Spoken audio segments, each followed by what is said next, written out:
we've raised over $1 billion for men's health, and we're not stopping now, right? And we've got all those people that are out there engaging in community, engaging within universities, engaging with youth to try and get them, empowered to make a difference. And it's so much bigger. It's, I'm recruiting in the United Kingdom, the United States, in Canada, in New Zealand, in Australia, in Ireland. Like it's a huge movement. It's a huge charity and just doing incredible work. It's very fulfilling and helps, all of us get out of bed every day to know that we're making such a huge difference. Very different to the money-making corporates, right? Well, that's exactly what I was going to ask. You teed me up for my next question perfectly. You mentioned yourself, you went from that corporate money making to working for a charity. So if there are people listening right now who maybe want to make a career change, maybe don't want that corporate grind, want to look into something different, what do you recommend they do to look for those jobs and land those jobs?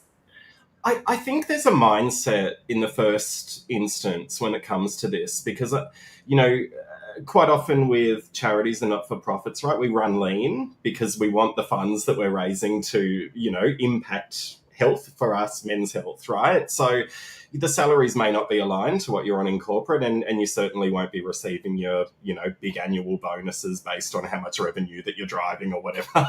But I think that mindset around it is okay to go to a charity and to work for a charity to make a difference and have that as something that you can reflect on in your life, but also something that you can have on your portfolio to say, I spent 18 months with Movember. I contributed to a change when it comes to cancer research, a change when it comes to mental health. I'm really proud of the work that I did. I really helped their cause. And now I'm going to go back to corporate. And even as HR professionals, that's a mindset shift as well, because we're very focused in most organizations on retention, right? But it's okay to have an employee base that are coming in to do something really powerful and really meaningful and then return to their corporate world. So I think if you can afford to do that, there's something really satisfying about knowing the impact and the purpose of your work beyond the paycheck and beyond the bonus, and know that you can walk away from that gig knowing you've actually, contributed to changing the world. There's nothing more powerful, right? Totally. And I think when you mention it that way and you explain the job that way, what are you looking for when you're recruiting talent? I know it's a little bit different because you also recruit for researchers, and that's a completely different aspect of it. But when you're looking for the general employee, not in the science part of it, when it comes to maybe a charity or not profit, what are you looking for in your talent?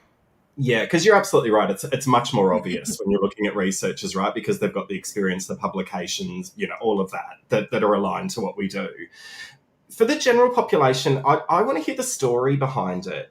As I described, we hire a lot of people that come out of corporate. I receive, yeah, in this market, it might be a little bit different. As we know, it's a bit of a tough market for job seekers, but, hundreds and hundreds of applications per role. I want to hear the why more than I want to see the skills and experience. When it comes to a CV, I can look at someone's LinkedIn profile and I can see that they've got the experience. I don't spend so much time honing in on, okay, they've ticked all these boxes of the PD. I want to hear why, and those personal stories really touch me and they really open up those conversations.